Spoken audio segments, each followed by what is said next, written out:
Bonjour à tous et à toutes, bienvenue chez Ronin MMA. Aujourd'hui, on part sur un concept inédit, le dojo. Donc le top 5 du dojo. Qu'est-ce que c'est que ce concept? C'est un concept très simple.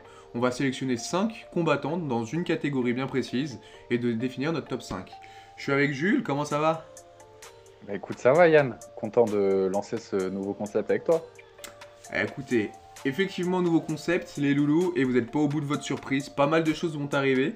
Donc là on part du coup sur un top 5 classique, qui s'appelle le top 5 du dojo, parce que Ronin, vous connaissez, un petit peu dans toute l'ambiance médiévale, japonaise, etc. Il y a de l'idée derrière tout ça. Donc aujourd'hui le top 5 porte sur le trash talking. Jules, si tu veux bien définir ce qu'est le trash talking d'abord, avant toute chose. Ouais, en gros le trash talk c'est l'art on va dire de manier les mots dans le sport pour faire un petit peu sortir son adversaire de son match, son combat, etc. Hmm. Ça existe beaucoup dans le basket à la base, je sais pas exactement d'où ça vient, j'ai pas les infos ça pour le coup, mais c'est quelque chose qu'on retrouve énormément dans le basket, moins dans d'autres sports. C'est un petit peu moins présent dans le foot, tu vois, ou dans le tennis, ou dans le golf. Mais Oh et le là, en golf. fait, le fait que. Ouais, non, mais on sait jamais, T'es tu pas vois. capable de faire un coup en citron, C'est que t'es pas waouh. prêt, mon pote. Tiger Woods, là, premier de mon classement. Pour redevenir un petit peu sérieux, c'est en fait juste le fait de parler et du coup d'attaquer son adversaire. Et après, il y a différentes formes de trash talk, mais ça, on en reviendra un petit peu tout au long de la vidéo. Moi, juste si j'avais pu mettre une définition sur le trash talking, pour moi, c'est la combinaison de l'attitude et de la maîtrise du verbe qui Ouais, derrière forme le trash talk. ouais. Alors, Ouais, non, effectivement, parce que ouais, c'est vrai que c'est un truc que j'ai pas forcément dit, mais c'est vrai que le trash talk, c'est pas forcément dans les mots. C'est-à-dire qu'on peut aussi faire du trash talk avec son physique. On en tout à parlera fait. peut-être un petit peu plus en détail, mais il y a plusieurs nuances de trash talk. Effectivement. Bah pour le coup, toujours pour parler de ces nuances-là, le charisme aussi rentre du coup dans la balance quand on parle de trash talking. La capacité, parce qu'on sait que généralement le trash talk s'effectue en conférence de presse dans une pièce, mais également sur les réseaux sociaux, donc quand il y a du grand public qui peut observer l'action. Généralement, il y a peu ou moins de trash talking dans la cage. Donc vraiment l'aspect charismatique, l'aspect charisme est très important pour pouvoir derrière se mettre la salle dans la poche et donc derrière jouer psychologiquement sur l'empreinte que va avoir le combat, mais surtout pour pouvoir apporter son grip, si je puis dire ainsi, sur l'adversaire. Sans plus tarder, on va commencer avec la 5e position. T'es prêt, Jules? Ouais, moi je suis prêt, hein. Let's go. Alors, qui as-tu mis dans ton top 5 à la 5e position? Ok, alors là, je sens le drama arriver. Vous êtes pas prêts, c'est Ronda Rousey que j'ai mis à la 5e position. Ah, tu t'y attendais pas à celle-là, hein? Oh, Ah. oh. Donc Pas du tout. non. Alors, je vais un petit peu justifier mon choix assez facile. C'est vrai que, bon, déjà, vous allez voir, c'est la seule femme de mon top. J'aurais pu en choisir d'autres, hein, je l'ai prise elle, mais j'aurais pu prendre Chris Cyborg, j'aurais pu en prendre d'autres, tu vois. Hmm. Pourquoi j'ai pris Ronda? Parce que notamment, il y a des sorties médiatiques que j'ai pas forcément aimées, mais ça reste dans le trash talk, tu vois. Tu te rappelles, à un moment, elle avait déjà dit qu'elle pouvait battre le champion poids lourd. En fait, quand elle était au top à l'UFC, elle avait fait une sortie médiatique en disant qu'elle pouvait battre le champion poids lourd C'est une de malade. l'époque. Donc, je sais plus exactement qui Moi, c'était, je mais pense ça me que je faisait prends une bien gagnante rire. au match de boxe. Voilà, tu vois. Mais après, tu parlais de confiance. Juste avant, je pense que voilà, elle déborde de confiance un petit peu trop même. Hmm. Ça l'a aussi amené là où elle a été, parce qu'on oublie souvent que si McGregor, un combattant qu'on en parlera peut-être après, a emmené C'est pas sûr.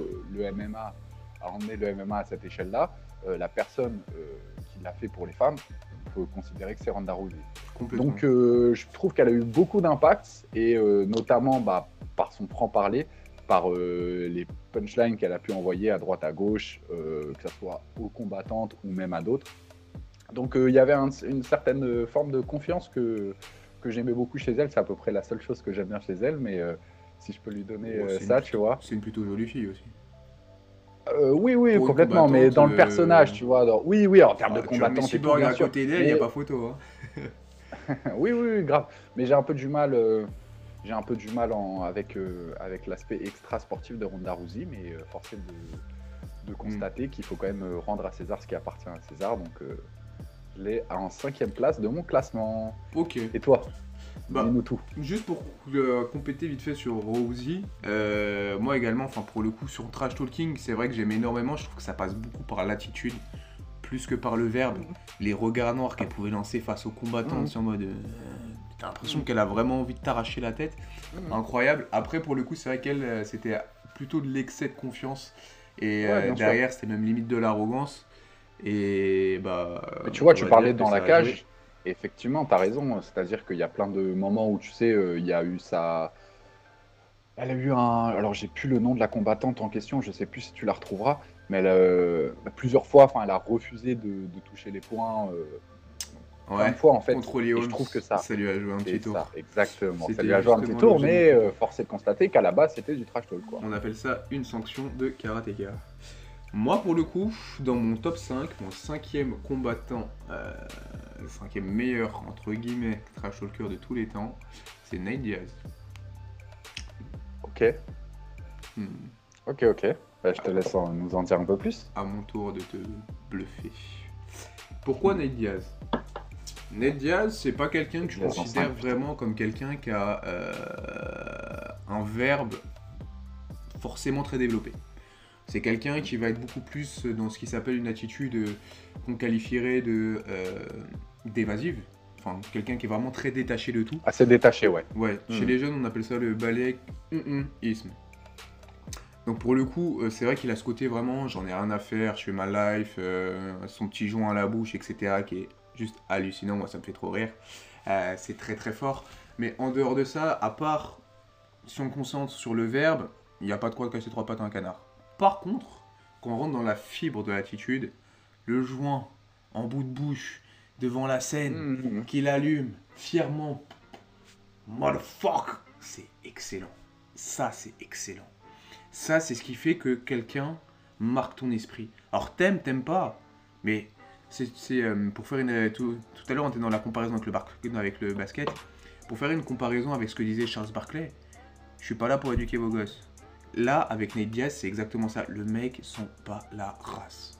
Genre, il adore la weed, il a su aimer la weed, son contrôle positif confirme qu'il aime la weed, puis même sans contrôle, on le savait. Et puis au-delà de ça, il y a vraiment une partie thug attitude gangster, mais que tu retrouves pas uniquement dans son personnage sur la scène ou dans sa vie de tous les jours, tu la retrouves dans la cage. Et ça, dans la cage, c'est mémorable. Quand tu regardes la tête qu'il fait quand il a mis son bras arrière sur Leon Edwards, c'est incroyable. Son petit I got you. Alors qu'il aurait peut-être pu le finaliser, tu sais, genre jusqu'au bout, le mec, il a un combat à gagner, il se dit tiens, je vais prendre le temps de te trash talker plutôt que de te finir. Et ça, c'est un truc de déglingo. C'est une mentalité, ouais. Pourquoi je le mettrais pas plus haut? Parce que moi j'aime le verbe, j'aime le phrasé. Mais franchement, ouais, en top 5, je trouve que c'est une très très belle place pour Nate Diaz. Ouais, ok. Toi, je sens que tu l'as mis à la 2e position. Je sais pas. Advienne que pourra. Nous allons voir ça très bientôt. Pour le coup, à la 4e position, qui nous as-tu mis? Alors, moi, j'ai mis Michael Bisping. Waouh. Bon, Okay. pas si ancien combattant que ça, qui a pris sa retraite il y a quelques années, qui est commentateur maintenant pour ESPN, non? Ouais. C'est ça. Très bon commentateur aussi. Tu vois, il a gardé un petit peu son côté malicieux et tout. Alors, pareil, Bisping, c'est pas forcément le plus gros trash talker qu'on pourra trouver. C'est-à-dire que, on l'a pas dit, hein, mais mon top, en tout cas, je sais pas pour Yann, mais le mien est purement subjectif. Non, c'est objectif. Et à toi, il est objectif? Ouais. Non, avec Nate Diaz en 5, non, mais. Non. Déjà, c'est pas possible. À vous d'en juger, les mecs, hein. Donnez-nous votre avis, parce que là, faut départager. Exactement, donnez-nous votre avis. Faut départager les trucs. Du coup, Michael Bisping dans 4, ouais, j'avais beaucoup. Je sais pas si tu l'as vu passer cette vidéo-là, où il est en conférence de presse d'avant-combat. T'as Dana White au milieu et t'as. Comment il s'appelle ce Rockhold. mec-là Ouais, Luke Rockhold, exactement, c'est ça. Et tu sais qu'il commence à faire un petit discours sur, voilà, si on a des buts, qu'on y croit, je suis sûr qu'on peut mettre en place et tout. Tu vois, tu sens qu'il y croit et tout. Et là, t'as Michael Bisping qui arrive, qui fait, mais putain, c'est le pire livre d'automotivation que j'ai jamais vu. Ferme ta gueule et tout. Même Dana White, tu le vois, il est plié. Enfin bref. Non, en fait, j'étais obligé de le mettre parce que je trouve qu'en fait, il a ce côté aussi attachant. C'est-à-dire que c'est un trash talker, il peut te casser les couilles. Et d'ailleurs, c'est une des premières personnes à avoir vraiment presque sorti, entre guillemets. Voilà, mais il a même essayé de trash talker JSP, etc. Tu vois, Bisping, je pense que c'est un mec, il a besoin de ça aussi pour, tu sais, c'est un peu son moteur, c'est un peu son essence, et je pense que c'est aussi comme ça qu'il se motive. Et voilà, je voulais lui rendre hommage parce que finalement, malgré l'aspect trash talk, etc., j'ai quand même l'impression que c'est quelqu'un d'assez gentil et assez attachant. Ouais, Donc, moi j'aime bien l'adage gentil n'a qu'un œil. c'est vrai que là, Eh, Santina Kanaïva, ça suit très subtil, bien. hein. Ça lui Ah, va très bien. pour le coup, moi, en parlant de gentillesse, je vais rentrer dans mon top 4. Pour moi, c'est un gars qui est très très très gentil en dehors de la cage, dans la vie privée euh, et dans l'intimité. Donc c'est quelqu'un qui est un nice guy réputé. Mais par contre, quand tu l'écoutes dans ses conférences de presse, c'est un pur connard. Je parle bien sûr de Colby Covington. Ah, ok, là, j'étais pas sûr. Colby Covington, oui. Alors, pourquoi est-ce que je mets un gars qui est réputé gentil dans la sphère publique en quatrième position d'un top 5? Parce que le public, on s'en fout. Tout simplement. Si vous êtes venu regarder des gossips, vous n'êtes pas au bon endroit. En tout cas, bon, si peut-être, mais c'est pas le bon moment. Nous, ce qui nous intéresse, c'est la cage. L'environnement qu'il y a tout autour du combat. La vie privée d'un combattant, c'est sa vie privée et je pense qu'elle doit être respectée. Certains médias comme Closer ne le Et puis, respectent pas. si je peux me permettre, tiens, de te couper, j'ai l'impression aussi, comme tu disais, pour rebondir un petit peu, bah, c'est normal en fait que le public t'aime. Quand t'es un trash talker comme ça, c'est tes adversaires qui doivent te détester. Mais le public, bah lui, il est là pour ça, comme tu dis, tu vois, il aime les Complètement. gossips, il aime quand il y a du sang. Donc en fait, souvent, là, on parle de combattants, à part peut-être Ronda Rousey, tu vois, mais je pense que déjà c'est une femme, etc. Donc c'est un petit peu différent, on va dire, sur le côté un peu aspect médiatique et ce qu'elle représente. Mhm. Mais en tout cas, moi, dans mes combattants, j'ai presque que des mecs qui sont plutôt appréciés, tu vois, par la communauté MMA. Ouais. Bah moi je pense que Colby Covington c'est véritablement le seul dans mon top. Allez non en fait non en fait non. Moi je pense que c'est des personnages qui sont appréciés par la communauté MMA en vrai de vrai après réflexion. Mais quand tu trash talk, forcément tu crées pas l'unanimité. Oui, c'est sûr. Forcément t'as une bipolarité en fait tu laisses pas indifférent. Donc soit on t'aime, soit on te déteste. Un gars comme Colby Covington il est autant détesté qu'adulé. C'est pareil pour Nate Diaz. Quoique Nate Diaz c'est un peu différent parce que quand même son côté thug, en fait c'est le côté verbal comme il est moins présent. Je trouve que c'est plus facile du coup d'aimer cette personne-là parce qu'il est thug dans l'attitude et dans la cage. Là où, je sais pas pour toi, mais sur tout le reste de mon top, On en reparlera. j'ai que des grandes gueules. Mais que des grandes gueules. Et chaque personne en fait, tu fais jamais de l'unanimité quand t'es une grande gueule. Et en fait t'es polarisant. Et généralement, ça fait que bah, forcément tu vas créer la critique. Et Colby, pourquoi? Parce que Colby, typiquement c'est le mec qui aura dû se faire têche de l'UFC, qui s'est dit tiens, comment est-ce que je peux relancer ma carrière? Tiens, je vais faire du trash talk. Je vais devenir un. Et c'est devenu l'un des plus grands trash talkers / vendeurs de combat de tous les temps. Et puis en plus, le pire dans tout ça, c'est qu'en plus il est bon dans la cage. C'est un combattant exceptionnel. Alors certains vont dire oui, Colby Covington n'a pas fait de véritable performance avec un combattant du top 5 en dehors d'Ousmane sur ces dernières années. Il a mangé le cadavre de Masvidal, il s'est pété face à un retraité en perdition, etc. Ok d'accord, peut-être. Mais en attendant, Masvidal il la graille. Ousmane, selon Ah, il faut le certains, faire. pour battre Masvidal avec la manière comme ça, bon, Masvidal a déjà perdu des combats. Et enfin, surtout que Colby c'était son antithèse. Mais par contre, rouler comme ça sur Masvidal, c'est impressionnant, surtout quand tu vois tout le bif. Et là encore, on revient au trash talk. Tout le bif qu'il y a eu avant, c'est pas sorti ni d'Adam ni d'Ève. C'est sorti vraiment du fait que les deux étaient en antécédent. Et là, pour le coup, ça a créé encore plus d'engouement autour du trash talk. Parce qu'on voulait voir ce qui s'était passé entre les deux, on voulait voir le résultat d'une bagarre, non pas seulement médiatique en termes de promotion sportive, mais c'était vraiment deux personnes qui s'aimaient pas. Encore une fois, on rejoint le côté polarisant. Mais également avec Ousmane, quand tu vois Ousmane, quand il parle à Ousmane, t'as l'impression qu'il a vraiment un grief contre lui. Et puis sa manière d'aboyer, d'hurler tout le temps, ouais, yes, I'm Mr. America, je suis le meilleur, etc. Gros, t'es un moment, t'en as marre. Tu dis, mais frérot, ferme ta Ouais, bouche. Et en fait, quand tu le vois ouais. combattre, tu dis, ce mec, c'est un pur bad boy. Genre, c'est un badass des badass. Et pour ça, et malgré le fait que certaines personnes ne vont pas forcément apprécier le personnage et le combattant parce qu'il prend pas de risque ces dernières années, enfin, pas de risque, hein. Pas de risque comme Rousman Dans la x2 cage et quand même. Gamebred. Ouais, Voilà. pas de risque, ouais. Il a pas affronté Ben Askren en match de boxe. C'est Jack Paul. Donc voilà, moi je le mets à la 4ème position. Donc j'ai Colby Covington. En Ok. 3ème position, Très mais bien. qui tu nous as mis? Et bah là, j'ai mis. Alors, j'ai fait une petite entrave à la règle. J'ai mis 2 personnes. Je savais pas trop comment les départager. J'ai mis les Diaz Bros, comme on peut les appeler. Donc non, j'ai mis. T'en as très bien parlé. En vérité, j'ai pas beaucoup de choses à redire dessus. Peut-être juste l'aspect. Alors effectivement, mais tu vois, c'est pour ça que j'ai fait un petit peu monter par rapport à toi. C'est que je trouve qu'en fait, t'en as pas beaucoup des trash talkers comme ça qui juste avec l'attitude. Non, franchement, Nate Diaz, il a fait des trucs. Mais les deux, Nick et Nate, déjà juste leur Stockton slap, tu vois. Pour moi, ça, c'est du trash. Non, mais on est d'accord, c'est du trash talk. Ouais. C'est un truc où tu dis, vas-y, mon C'est petit, tu vois. respectueux à la mort. Ouais, tu vois ce que je veux dire. Et les fucks, enfin, tu vois, gros, le mec, il a réussi à verrouiller une soumission en faisant des fucks. Si ça, c'est pas du trash talk. Non, mais tu vois ce que je veux dire. C'est une dinguerie. Il y a ces enfin, les conférences. Après, ça rentre pas forcément dans l'aspect trash talk, mais les conférences de presse qui ont débordé avec McGregor, ça jetait des trucs. Des Euh, bouteilles d'eau. Genre, Genre la la première femme de fois McGregor, qu'il ça bat me prend sous le bras McGregor, et il commence à râler. exactement, tu vois, la première fois Pour qu'il bat bagarre. McGregor et que du coup, je sais plus si c'est Joe Rogan ou quoi, mais qu'il interviewe à la fin de son combat, qui lui dit bah alors comment ça s'est passé, etc. Votre combat, qui répond bah en fait I'm not surprised, motherfucker, tu vois. Je suis pas étonné, bande d'enculés, en gros, si on fait la traduction. Ouais.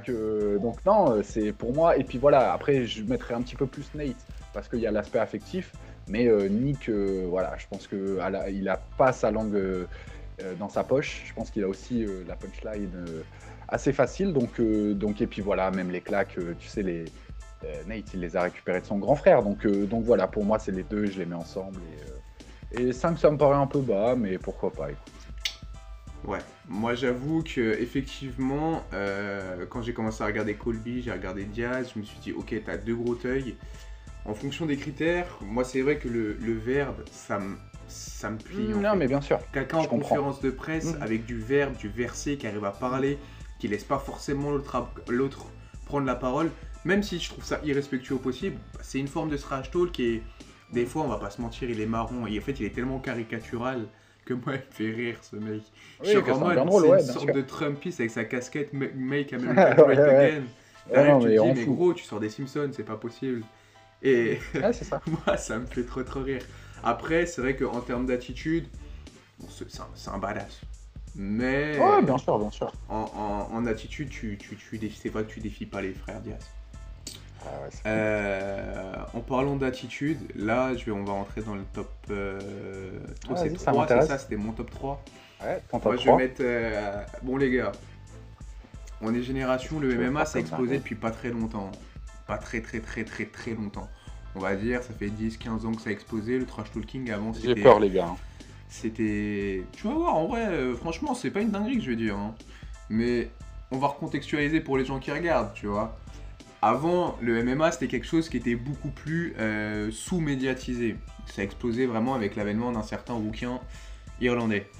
Mais avant, le trash talking n'était pas vraiment autant mis à l'honneur qu'aujourd'hui. C'est pour ça que dans mon top, et on n'était pas autant vendeur qu'aujourd'hui, c'est pour ça que dans mon top, j'ai mis beaucoup de combattants actuels. Et mon numéro 3 des trash talkers ever, c'est Dishon Strickland. Ok, Ouais mec, ok. Sean Strickland. J'ai hâte de t'écouter. Alors, pour moi, Sean Strickland, c'est le seul mec qui soit parvenu à rentrer dans la tête d'Adesanya. Le seul. Le seul mec qui soit arrivé devant un grand champion, peut-être arguably the second best middleweight ever. Bon, pour moi, il n'y a même pas d'argument, c'est le meilleur, deuxième meilleur middleweight de tous les temps. Et qu'il soit rentré dans la tête. Attends, là, on était toujours sur Adesanya, la deuxième meilleure middleweight de tous les temps. Ouais, non, Ah oui, ok. Sean Oh, Strickland, pardon, c'est le oula. deuxième Ouais, meilleur ouais. buveur de Ah, bière de ouais. tous les temps, le deuxième raciste de tous les temps. Non, il est pas raciste, en Ouais, vrai. Mais je le voulais deuxième dire dans le beauf trash de talk, tous les mais plus là, gros beaufs de oula. tous les temps. C'est un Faut mec, pas il est en y- interview, il va pisser, gros. C'est un malade dans sa tête. Ouais, Non, jamais il sera dans un classement des meilleurs middleweight de tous les temps. Enfin, on verra ce qu'il Selon fait nous. à Shimaev et ce qui se passe après. Mais pour moi, non. Mais en termes d'attitude, en termes de folie, en termes de... En fait, ce gars-là, c'est... Ce qui est ouf, c'est que il trash talk sans donner l'impression que ce soit forcé. T'as l'impression que chez lui, c'est naturel le trash talking, tu vois. C'est comme chez moi le matin, je me réveille, je suis un peu bougon, c'est naturel. Chez lui, se lever le matin, parler mal et enchaîner des phrases comme si c'était des pinces dans un after work, c'est classique, c'est normal. Et je trouve qu'il a une facilité à manier le verbe et à sortir des phrases qui sortent de nulle part. Quand il vient et qu'il dit que Adesanya il se masturbe devant des hentai. Mais ça sort d'où ça? D'où tu te dis, tiens, tu te peins les ongles en bleu et tu te masturbes devant des hentai? Genre d'où tu vas te dire, Mais- ouais, ça devient l'esprit, tu vois. Et puis, genre, le pire dans tout ça, c'est que le mec, tu peux rien lui dire, il se clash lui-même. Il te laisse même pas l'opportunité de lui répondre. Il est déjà en train de dire, ah les gars, je suis un motherfucker, ne m'écoutez pas, je suis une bitch et go. Et en plus, il a un côté, un côté très humain. C'est-à-dire que quand tu écoutes Ouais, vraiment en interview c'est ce vrai. mec-là, c'est une crème. Mais c'est une crème dans le fond, mais sur la forme, bon, c'est un Je ancien sais skinhead, pas le si mec. c'est de crème, tu vois, ouais, mais même, tu sais, il a eu des là où je te rejoins sur le fait que c'est un gros trash talker et qui fait parler de lui, c'est que effectivement, il a eu des déclarations, je sais pas si tu l'avais vu passer celle-là, mais où il avait annoncé qu'il aimerait bien un jour dans sa carrière tuer quelqu'un au sein de la cage, Ouais, il tu nous a vois. fait une Deontay Wilder. Waouh, tu vois, ouais, mais franchement, ça, je sais pas si c'est. Ouais, mais exactement. Je sais pas si c'est des trucs. Après, je suis d'accord, il a vraiment ce côté un peu trash talk, et en fait, je pense que tu sais, il a un côté aussi un peu fou, tu vois. Mais Et en fait, des fois, ce gars, et c'est c'est vrai un qu'il est marrant, il est divertissant. personnage. Je te rejoins là-dessus. C'est le genre de gars, il vient en Australie, la terre d'Adesanya, il repart avec le public en poche après la conférence de presse. C'est une dinguerie. C'est comme si demain, t'as, je sais pas moi, tu viens à l'UFC Paris, t'as le premier trash talker qui vient en tête, c'est... Australie, pourquoi Australie en Adesanya France, pardon. Ah Pardon. C'est comme si demain tu viens en France, tu t'appelles Sean Strickland, tu repars, t'as une stand-up ovation, on fait tous là-haut là pour Strickland. C'est que limite ce qui lui est arrivé en Australie, c'était incroyable. De base, quand t'arrives dans un endroit, France. t'es censé... en France, ouais. Mais quand lui, il a été combattre en Australie à Ouais, ouais, Adesanya, ok. genre il est arrivé dans un Ok. endroit où normalement le public était censé être hostile, il repart, genre moi c'est tout le Ouais, monde dit ouais, Sean, il you're est my fort, il est hero. C'est ouf. Ouais. C'est ouf. C'est incroyable, cette capacité à fédérer en étant aussi grossier sans l'être. Parce qu'à un moment, justement, dans la conférence de presse de cette UFC-là, t'as, je sais plus comment il s'appelle, un petit qui combat dans la catégorie de Kai Kara France. Petit en taille, mais pas petit combattant, bien sûr, attention.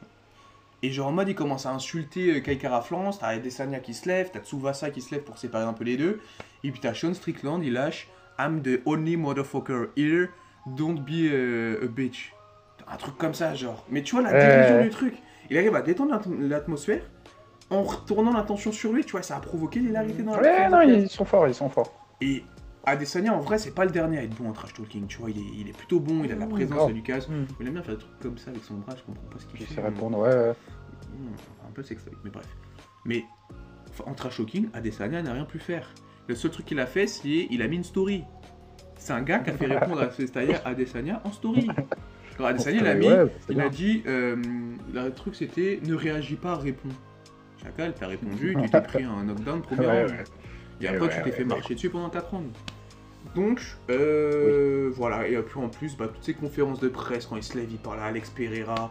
Il lui dit, ouais, il y a Adesanya qui lui dit, ouais, je te conseille de faire attention et rester concentré sur Alex Pereira, c'est quelqu'un de dangereux. Et il lui dit, mais me dis pas ce que je dois faire, dis-moi plutôt ce que je ne dois pas faire.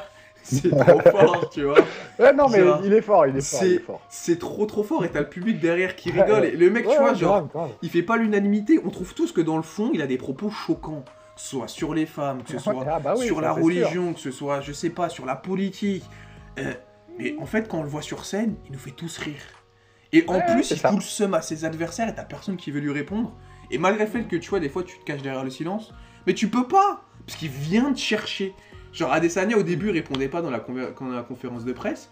Il a dit come on easy, donne-moi quelque chose à mordre, tu vois. Donc pour toutes ces raisons, je le mets dans la 3e position. Ah putain, tu m'as presque convaincu là. Bon, vous savez quoi, je fais sauter Ronda et je mets et je rajoute mon mec en 5. For real? Je fais rentrer Strickland, tu vois. Ouais, on parle For for real? fun, mais c'est bon, Ronda, mon gars, fini. Allez. Bientôt, je te convaincrai que c'est le meilleur poids moyen de tous les temps. Non, on n'en est pas là, on n'en est pas là.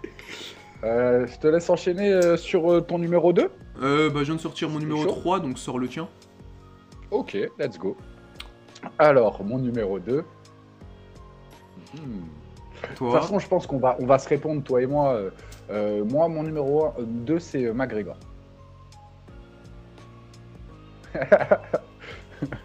Et du coup, en 1, pour ceux qui l'auront compris ou pas, ça dépend à quel point vous êtes, vous kiffez le MMA ou pas. Mon numéro 1, c'est Chael Sonnen. Et toi, Yann? Moi, en tant que fan de MMA, à peu près connaisseur en rodage, À peu près. comme 99% de la population de cette planète que l'on appelle Terre, j'ai mis McGregor en 1 et Chael Sonnen en 2. Je ne conçois pas je qu'un suis pas d'accord. combattant puisse être meilleur en trash talk que le mec qui, par son trash talk, a démocratisé le MMA. Mais je t'écoute. Ok, alors je vais rebondir sur ce que tu étais en train de me dire. Est-ce que du coup, c'est pas un petit peu réducteur que dire que McGregor a réussi à tirer l'UFC à ce niveau-là que par son trash talk? En vrai, je pense pas. Parce que, si je peux me permettre, il y a eu déjà, McGregor, c'est une évolution fulgurante. C'est-à-dire que le mec arrive, roule sur sa catégorie, il monte de catégorie pour aller chercher un champion invaincu depuis quoi, 9 ou 10 ans. Il le bat en 14 secondes. 13. McGregor, c'était le genre de mec qui avait lavé toute sa catégorie, qui passe en lightweight, qui était un champion. Et qu'on pouvait pas le réduire du coup au trash talking. Ce que je n'ai pas fait. C'est vrai. Non, c'est vrai. Mais en fait, je trouve que lui, il a allié les deux. Par rapport à Chael Sonnen, parce que, à voir, tu vois, mais McGregor a été champion, il a même été le premier double champion, etc., tu vois. C'est-à-dire que c'est des trucs pour moi, même si tu lui retirais son aspect trash talking, de par son striking, le fait que dans la cage, il a quand même il est reconnaissable, etc., je pense qu'il aurait... Alors, peut-être pas à ce même niveau, mais il aurait pété quand même. Là où Chael Sonnen, tu lui retires son trash talking, mais mec, Chael Sonnen, aujourd'hui, on le connaîtrait pourquoi si tu le retires son trash talking. Ses 4 premiers rounds avec Anderson Silva. Ok, oui, mais un combat, quoi, tu vois. Du coup, pour en revenir purement au trash talk, c'est vrai que j'ai un petit peu du mal avec, même si force est de constater que il est en numéro 2, donc je veux pas le dénigrer, mais j'ai un petit peu du mal avec le trash talk de Conor McGregor, dans le sens où parfois, je trouve que c'est border, mais Chael Sonnen, ça l'était aussi, tu vois. À la différence que Chael Sonnen, parce que tu sais combien de fois, que ce soit contre Wanderlei Silva ou Anderson Silva, combien de fois, tu vois, il a insulté tout un pays, tout le Brésil, etc., en conférence de presse. Donc c'était border aussi. Mais il avait une façon de le faire, en fait, où il était très calme, très posé. Et si tu veux, alors, là où McGregor, parfois, a vraiment, tu vois, c'est excité. Tu vois, quand... Ouais, mais tu vois, j'aime bien, mais du coup, je trouve qu'il y a les actes un petit peu plus. Et tu vois, quand il pique la ceinture, c'est du trash talk et tout, mais tu vois, après, je peux pas dire non plus que Chael Sonnen est un trash talker respectueux, mais je trouve que pour moi, il y a encore plus un côté border qu'avec Chael Sonnen, tu vois. Alors, Chael Sonnen, tout à l'heure, on parlait justement de charisme, d'attitude et de verbe. Pour moi, Chael Sonnen, c'est potentiellement celui qui maîtrise le mieux le verbe de tous les trash talkers. D'où sa position numéro 2. Classe, rime appropriée, bon timing pour pouvoir placer ses mots. Une certaine insolence contrôlée, mais tellement bien placée, tellement subtile, et des métaphores tellement loufoques que ça en devient rigolo. Des fois, genre, à un moment, j'ai en tête, il y a une conférence de presse où t'as Tito Ortiz, bonhomme, genre, frigo, frigidaire, le mec il rigole pas et tout, il est là, il commence à faire des trucs. Ouais, a lion is in the jungle, he ate all his prayer. Nobody can take a lion Puis derrière, t'as... Ouais. T'as Chael Sonnen qui commence à limite, qui commence à ronfler. Mais c'est tellement genre... C'est beau, c'est puéril, mais c'est beau. En fait, tu te dis, le mec, il est fait pour ça. Genre, il est fait pour ça. Et aujourd'hui, tu le vois, hein, sa chaîne YouTube, si elle a autant de succès, c'est pas anodin. Le gars maîtrise le verbe. Le gars maîtrise... On le regarde pas pour son montage, quoi. Tu le regardes... Ah non, clairement pas. Ah non, non, non, non, non, ah non. Sinon, tu vas voir des vidéos d'Amixem ou tu vas regarder Oscouzi. Là, vraiment, le gars, il a la boca. Et c'est beau, c'est esthétique, en vrai ça s'entend et c'est très très drôle. Que la même chose quand il vient, il critique tout un peuple. Il le fait, mais c'est drôle, la manière dont il l'amène en vrai. Ouais. C'est drôle. C'est drôle, mec. En fait, c'est à la chaîne Strickland, mais en beaucoup plus soutenu, beaucoup plus subtil. Exactement, ouais, c'est ça. J'ai d'ailleurs... j'espère que tu nous as fait une petite playlist de ces punchlines les plus fortes. Alors, playlist numéro 1. Piquante. Je ne sais pas ce que respecter veut dire, ça ressemble à quelque chose qu'un enfant de la rue dit après qu'il s'apprête à prendre votre manteau et vos chaussures. Punchline numéro 1. En raison de la culture hipster et Facebook, la race humaine commence à ressembler à une école de piranhas poilus. Chelsea. Comment tu peux remettre race humaine et piranha poilu dans la même piranha poilu. Comment Comment la scission elle se fait dans ton cerveau? C'est pas possible. Si on est toujours sur le petit jeu des citations, je me permets. Toi, entre Ali, Mohamed Ali, gros trash talker aussi, mais du côté de la boxe, très très gros trash talker, peut-être potentiellement un des plus grands sportifs trash talkers de l'histoire. Et donc il demande à Mike Tyson qui est le plus grand trash talker entre Mohamed Ali et Chael Sonnen. Et donc la réponse de Tyson, c'est Chael Sonnen. Chael part trop. Parce que je pense que Chael croit en ce qu'il dit. Chael sans conteste. Personne ne dit plus de merde que lui. Donc quand t'es adoubé par Mike Tyson, qui en a vu d'autres, je pense, en termes de trash talk, ça donne un petit peu le CV du mec. C'est vrai que ça donne du poids à ce que tu peux dire. Donc, mais par si contre, on doit un petit peu... Moi, tu sais très bien, j'aime bien prêcher pour ma paroisse.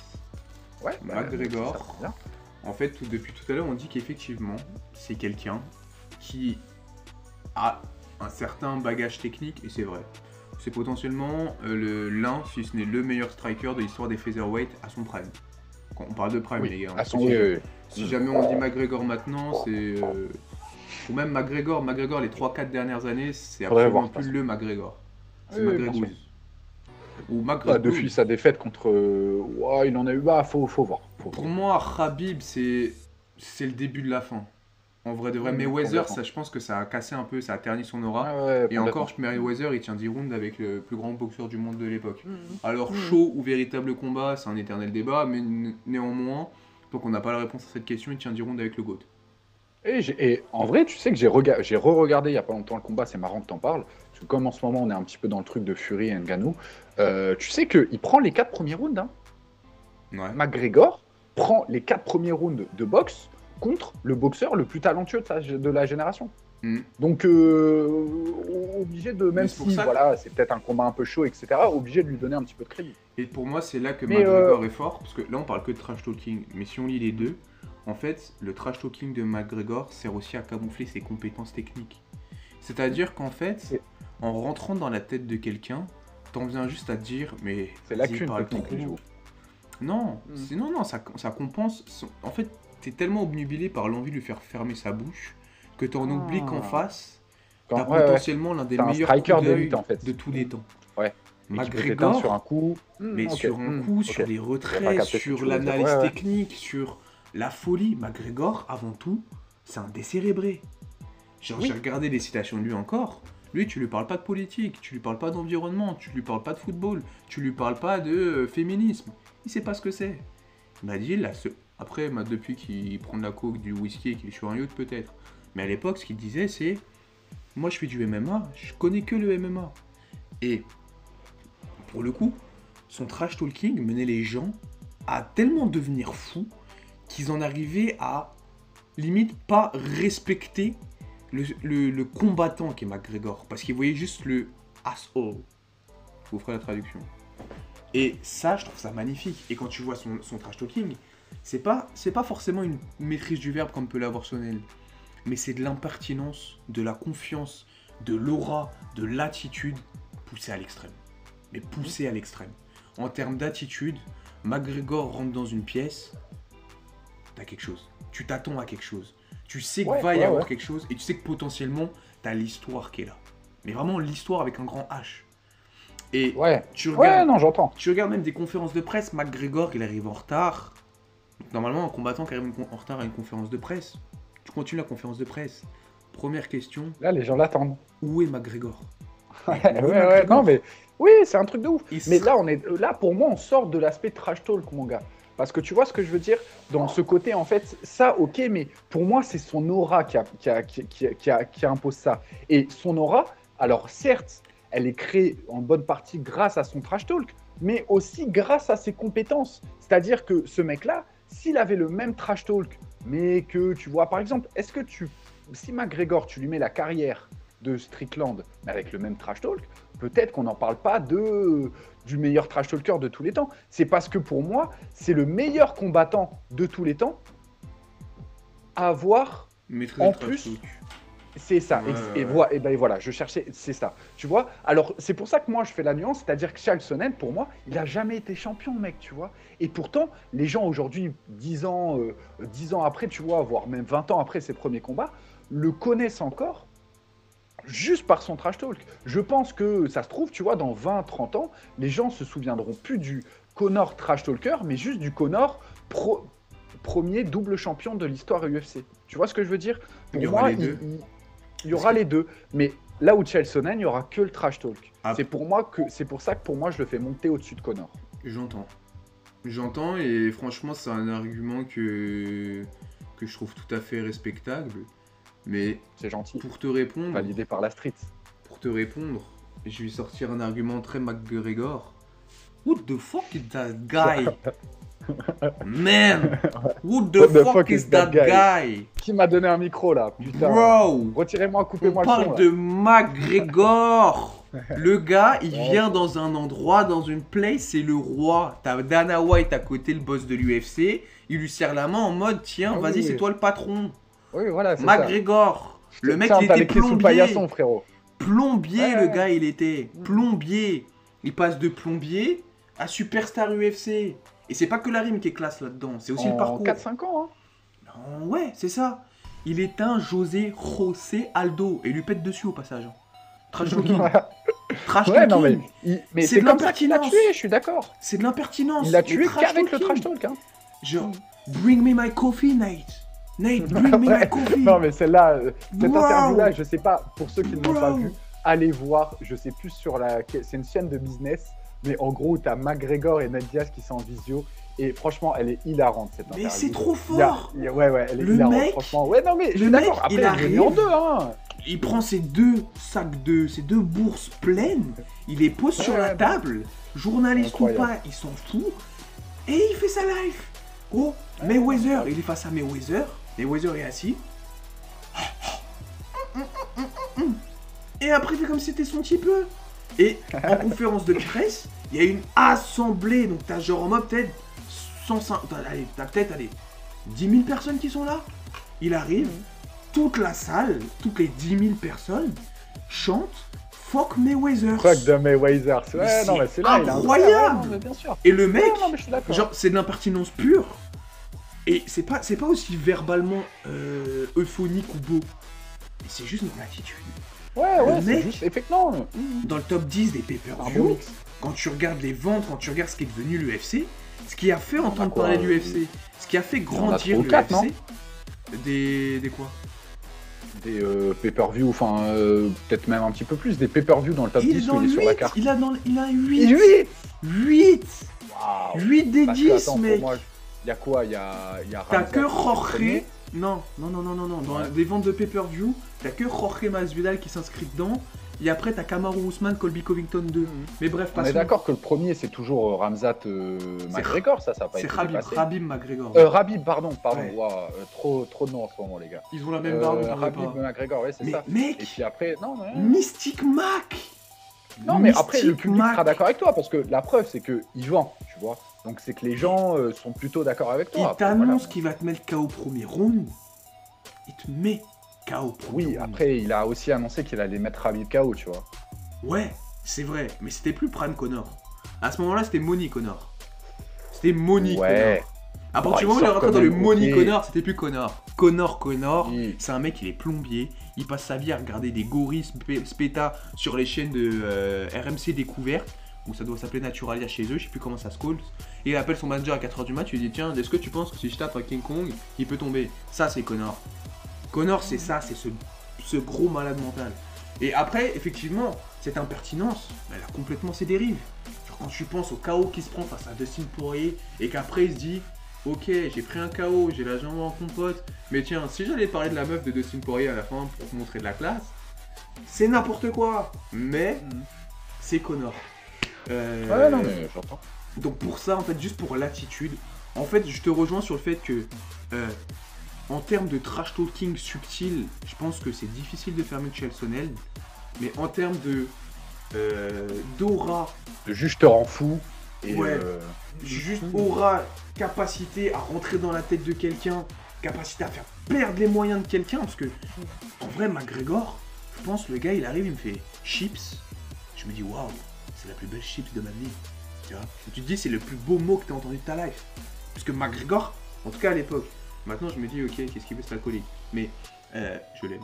Mais, à l'époque, il te dit chips, je pense que dans ta tête, tu commences à imaginer vraiment un truc de ouf, genre une chips avec une ceinture UFC, ou la plus bonne chips du monde que même, je sais pas moi, Maître Gims Gray, tu vois. Truc de malade mental. Et il avait ce truc-là de, genre, il peut te parler, tu vois, un peu à la Bruce Lee, son discours sur l'eau, Be water my friend. Il a dit un truc tout con, ou à la Yoel Romero. Et là, il fait Everything is possible. Ah ouais, moi je te dis everything is possible, tu me dis ouais vas-y mec, retourne toucher tes crottes de nez, tu vois. Mais lui il te dit everything possible, à la fin t'es en mode, Ouais, bah tu l'as fait. Ouais, non, mais bien sûr. tu vois. Et Ok. McGregor c'est ça. Enfin, Ok. bon. En tout Eh cas ben, les écoute. gars, donnez-nous vous votre avis sur le top 5, donnez-nous vous votre top 5. Pas mal d'autres choses sont à venir, d'autres top 5 arrivent, n'hésitez pas à donner vos suggestions si vous en avez. N'hésitez pas à nous dire si vous êtes du coup Dans les d'accord, commentaires. pas d'accord avec le nôtre. Et puis écoutez, je vous laisse avec Jules pour le mot de la fin. Eh ben non, rien de plus à rajouter. Laissez un like, abonnez-vous. N'hésitez pas à commenter, partager, donner de la force. Je sais que c'est des trucs que tout le monde dit, mais ça fait plaisir. Donc à la prochaine. Ça m'a fait plaisir d'être avec toi, Yann, et on se retrouve une prochaine fois.